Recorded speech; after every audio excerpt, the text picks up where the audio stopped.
Pessoal, sejam bem-vindos ao meu canal Escrever e Viver. Meu nome é Anderson, eu sou linguista, trabalho com revisão de textos há muitos anos e trago para vocês hoje uma discussão com base em vários textos que eu reviso, principalmente de professores que desenvolvem pesquisa na pós-graduação sobre a pedagogia do afeto, vulgo, grosso modo, popularmente, educação por amor. Discurso muito forte no Brasil na área de educação e também não só na área de educação, em várias outras esferas. E eu tenho muito a dizer sobre isso, principalmente porque eu fui formado com isso, com essas bases. Existe uma discussão ignorada no Brasil constantemente sobre isso, que precisa ser pensada e discutida, porque esse discurso, ele infelizmente é contrário a nós mesmos e ele não está muito bem articulado à nossa realidade, muito pelo contrário. Ele acaba evidenciando mais, propagando mais desigualdades. A primeira coisa que eu tenho para dizer para vocês é que existe na educação mesmo, existem correntes, pesquisadores, autores que tratam na pedagogia mesmo. Quem tem formação na área de docência, gente, provavelmente estudou psicologia da educação. E existem correntes na educação no Brasil com esse viés, vamos dizer assim. Ou alguns teóricos que em algum momento vão pontuar alguma coisa nesse sentido. Aí eu tenho uma outra crítica para fazer aqui dentro dessa, que é o quê? Grande parte da filosofia, do pensamento da filosofia no Brasil e dessas concepções, elas surgiram em contexto não nacional, não dentro do pensamento nacional. Elas foram exportadas de outros países para o Brasil, ou seja, não se refere diretamente à realidade brasileira.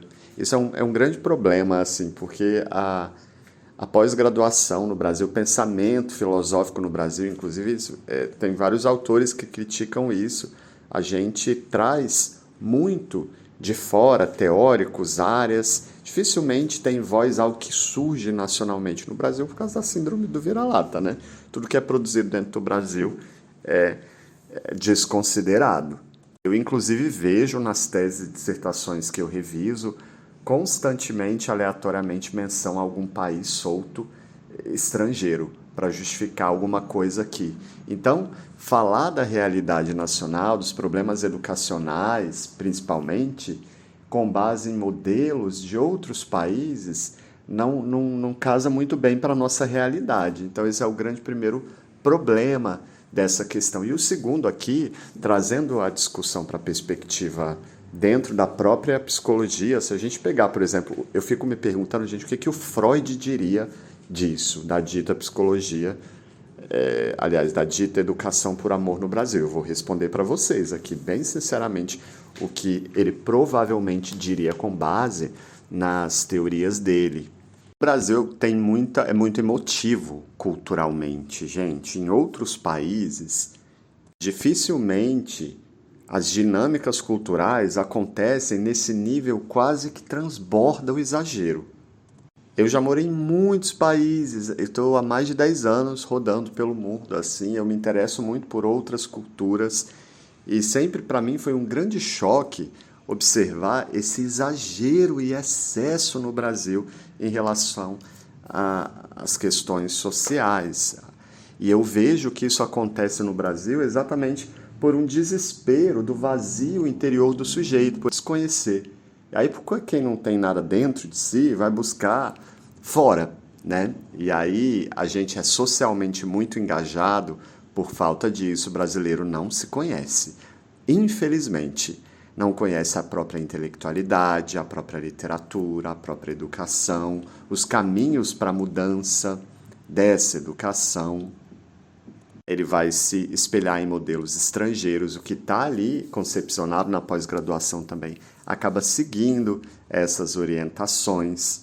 Eu acho que se o Freud estivesse vivo, a gente pensar a educação nessa em relação a essa questão, né, a essas correntes mais emotivas, essa coisa de educação por amor, eu entendo isso, isso também está presente na literatura, gente, no sentido da humanização, no sentido de a sociedade ela ser marcada o tempo inteiro por interesses neoliberais. Mas essas discussões, elas surgem, muitas vezes essas críticas assim, elas são exportadas para o Brasil em contextos de países que já têm as devidas garantias das cidadanias das pessoas.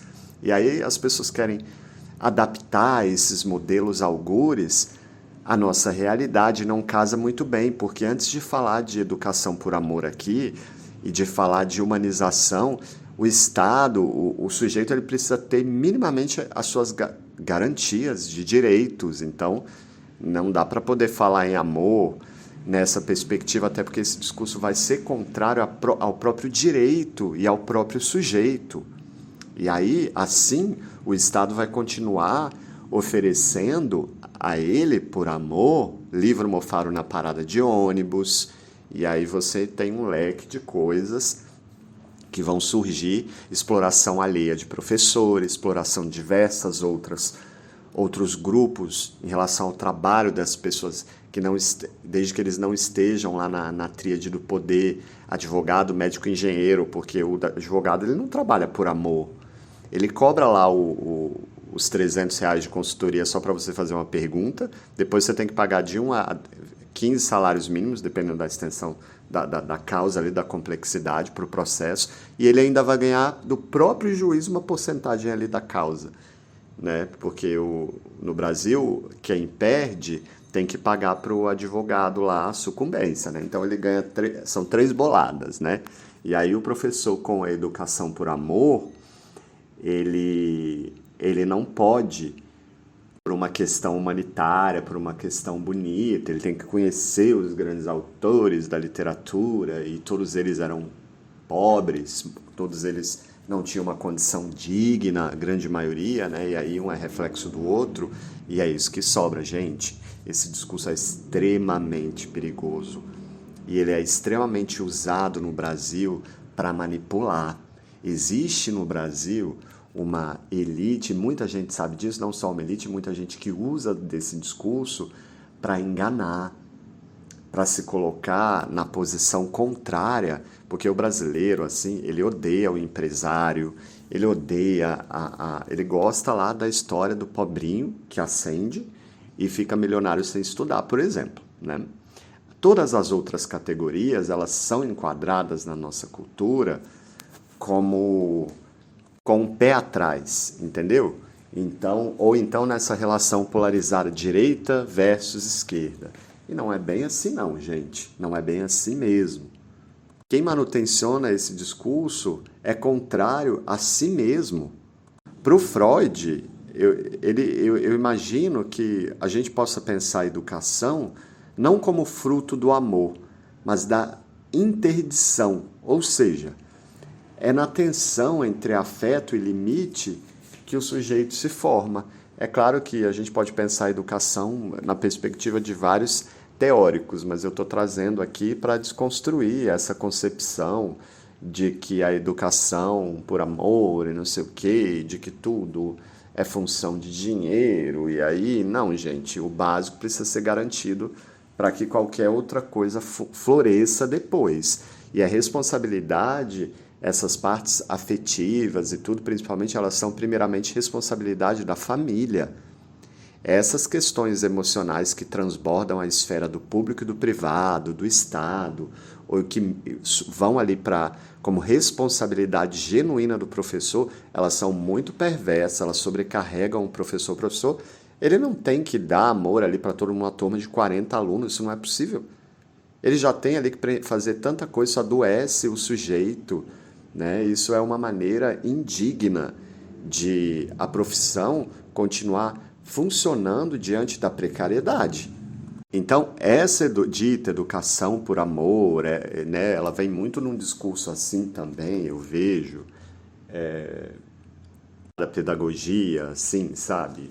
De tias da pedagogia para criança, esse tipo de coisa ali nos anos iniciais da escola, no processo de sociabilização do sujeito, bem iniciais assim, quando o sujeito está formando, né, até pode vigorar, assim, eu acho que faz sentido vigorar, né, mas depois de certo período, com certeza a gente tem que ser humano, mas assim, isso significa respeitar também, entender algumas questões até legais de cidadania, né? Você não tem que transbordar a sua subjetividade para sobrecarregar a minha existência, né? Isso é quase um expediente moral para disfarçar a precariedade no Brasil, né? O professor ele é convencionado a suprir com afeto o que o Estado e as famílias não oferecem como estrutura básica. Isso não é responsabilidade do professor, especialmente em uma turma com mais de 40 alunos. Isso não é responsabilidade da pessoa que atende a outra. Vai andar pelo mundo para você ver como o mundo é, como as outras culturas são. Isso é coisa do Brasil.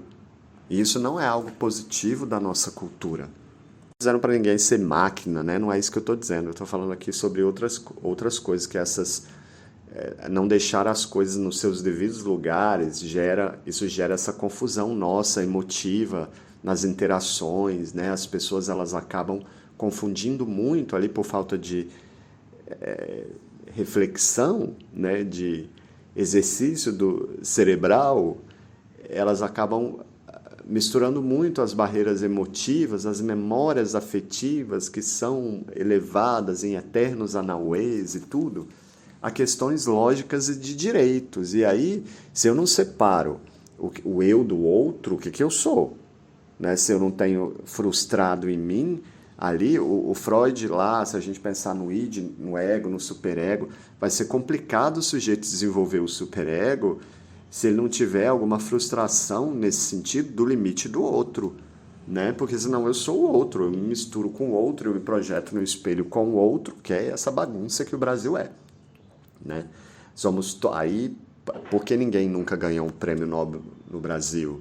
Porque para ganhar tem que ser o outro não pode ganhar. Por que o outro vai ganhar? Eu não vou deixar, porque eu estou me projetando nesse espelho, né? Porque o outro não pode ser melhor do que eu. Aí, né, gente, que perverso isso, né? E o Brasil é um dos únicos países no mundo que até hoje não conseguiu um prêmio Nobel exatamente por isso. Isso é uma grande fragilidade, debilidade do brasileiro. Outra coisa, se a gente coloca na escola essas relações, essa relação aí do amor, do educação por amor, e, né, a gente está atribuindo ao professor, à escola, né, que são ambientes institucionais, né, uma coisa ali é o sujeito na família dele, outra coisa é o sujeito na escola, outra coisa é o sujeito na sociedade. Ele precisa saber respeitar o que é público, o que é privado, o espaço dele, do coleguinha, do vizinho, né? Senão ele começa a achar que a casa dele é a casa da mãe Joana, e aí o mundo não se organiza dessa maneira, né? E o sujeito fica sufocado com o excesso do outro.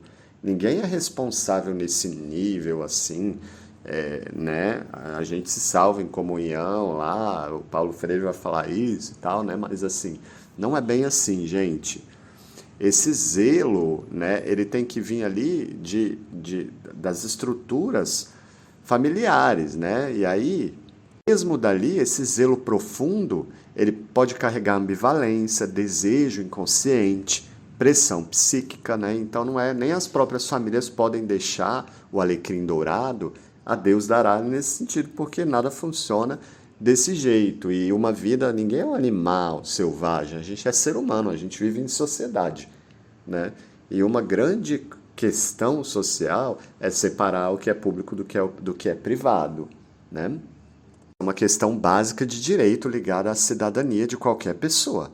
Se isso não for, já pensa comigo, o sujeito ele é atropelado o tempo inteiro pelo social, não tem separação do privado, isso daí é o caos do Brasil. Eu preciso nem exemplificar muito, né? É o que acontece no Brasil o tempo inteiro. Não, por acaso tanta gente morre em faixa de pedestre atropelada, Não por acaso tem tantos conflitos, feminicídio, tanta coisa, tanto ruído misturado às relações sociais uns dos outros, porque o brasileiro não sabe quem é e ele se projeta distorcidamente no espelho no outro. Aí ele não sabe quem é, eu me olho no espelho e penso que eu sou outro, o que vai virar? Vai virar essa bagunça que o Brasil é, né? Uma visão de educação fundamentada só em cuidado, uma educação por amor, não sei o quê, isso oculta as tensões inevitáveis da formação psíquica.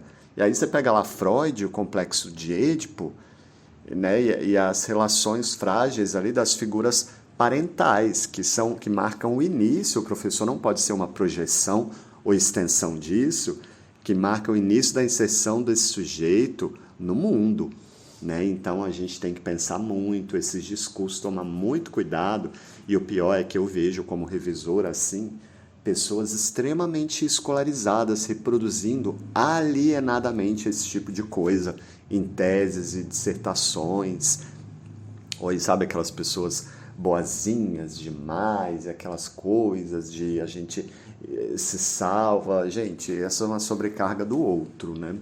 O Brasil, ele é muito perverso nesse sentido. Ninguém é Jesus na cruz, não, viu?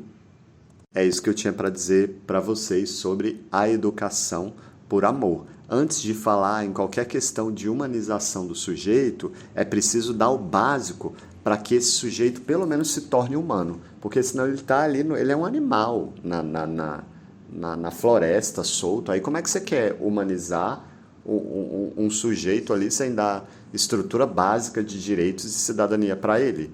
E depois do nada vir falar assim de educação por amor. Aí as pessoas que tiveram isso estruturadamente em suas famílias, ninguém também tem que ficar se doando ali para o outro, não.